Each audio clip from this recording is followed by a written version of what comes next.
Life carries on whether or not a mother misses her daughter. Hey, it's Leah, spelled Ligia.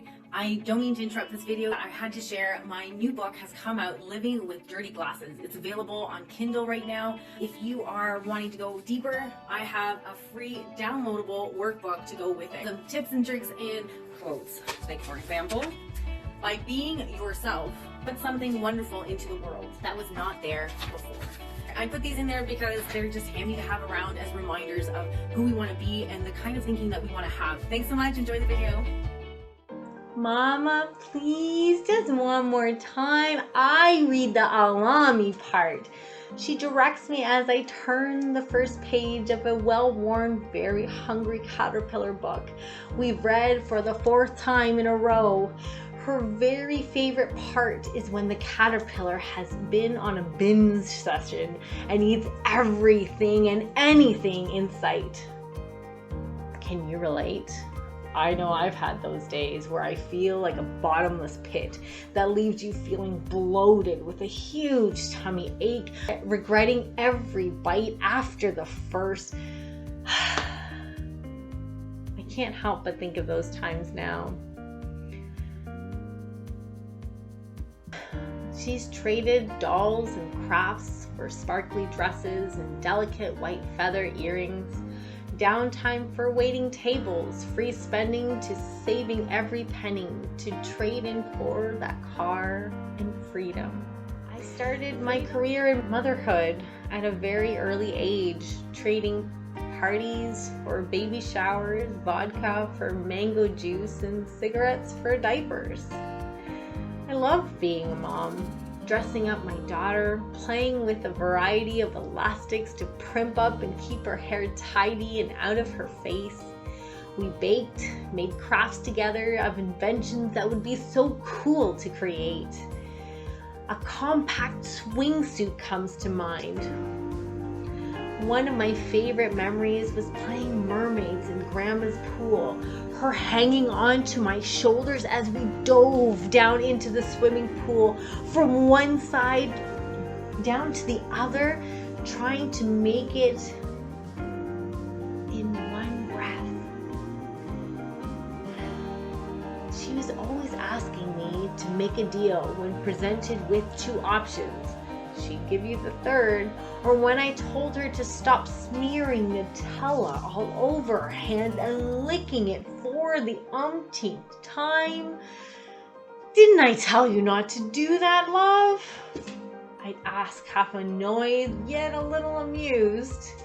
Yes, you did, Mom, and I tried to tell my hands, but they just wouldn't listen. I indulged her whims and sassy personality, not only because I thought it was hilarious, but because I wanted her to be strong and confident. I wanted her to learn to speak up, defend herself, and show up in the world in ways that I am only starting to learn how to now. Even today, as we put our shoes away on the right side of the entrance where there's shoe racks and boot trays, every day I wake up or go into that room, I see her shoes on the left side or by the counter in the kitchen. The rebellious streak follows her. Later this month, she turned 18. I never understood the expression blink and you'll miss it. I never understood what it really meant. In the moments of tension, battles of conflicting needs, and pushing boundaries to have room and to expand and grow, those stages feel like they will never pass. Time drags as you try to figure out how to solve these conflicts, to combat feelings, and find new ways to communicate.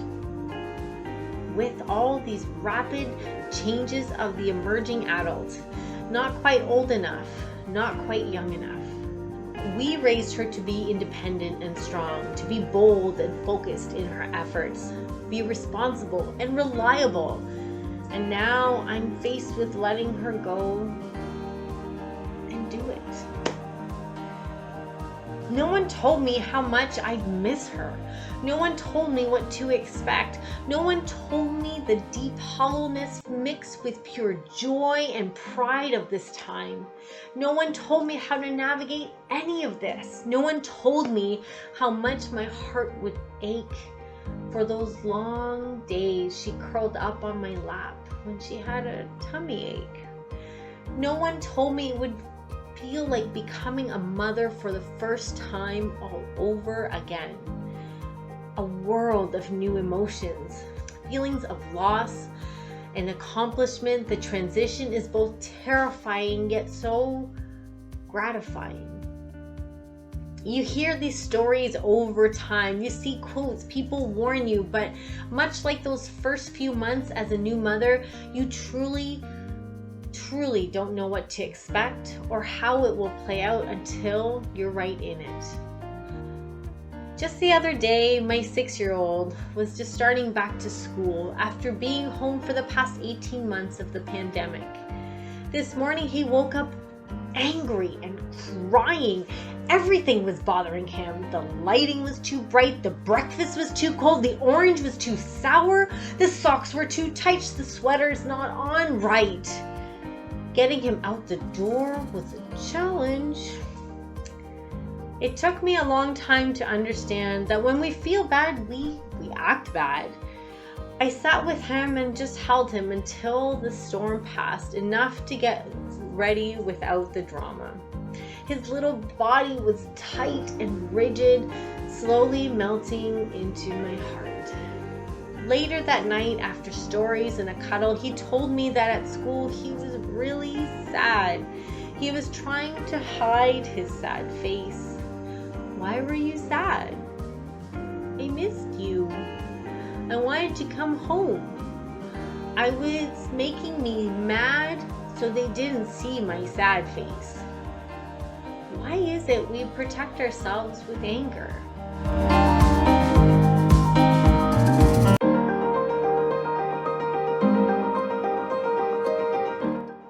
Anger gives us strength to battle, to keep face, to drive and conquer the enemy. Sadness leaves us exposed and vulnerable, hurt, active, passive. I realized my own tattered heart putting up its shield to not feel the pain of this transition and not take it so personally. A daughter busy building her own life and a mother trying to figure out where she fits in it.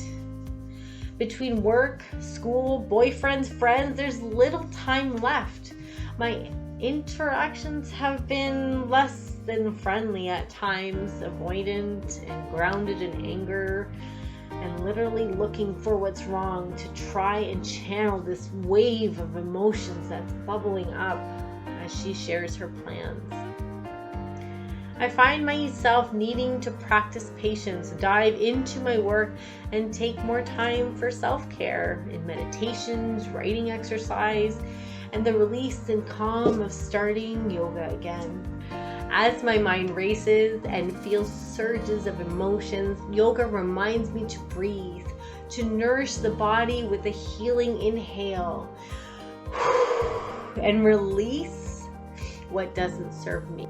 Life carries on whether or not a mother misses her daughter, so I must cultivate my new space and learn to shift and flex with the changes and keep my home and my heart open for when she needs me again, be it a chat, some company, or a little advice and encouragement. I'll be there. Is there a transition that you've ever had a lot of trouble with and you found yourself reacting a certain way and you just couldn't understand why? I'd love to know. Leave it in the comments. You can check out my other videos here. And again, if you want to find the book Living with Dirty Glasses, it's on Amazon right now. You can find it in the links. And if you want to go deeper and go download the workbook that goes with it, Clean Your Dirty Glasses, the link is in the description below too. Thank you so much, and I wish you a wonderful day, and keep chasing your curiosities and live your creative life.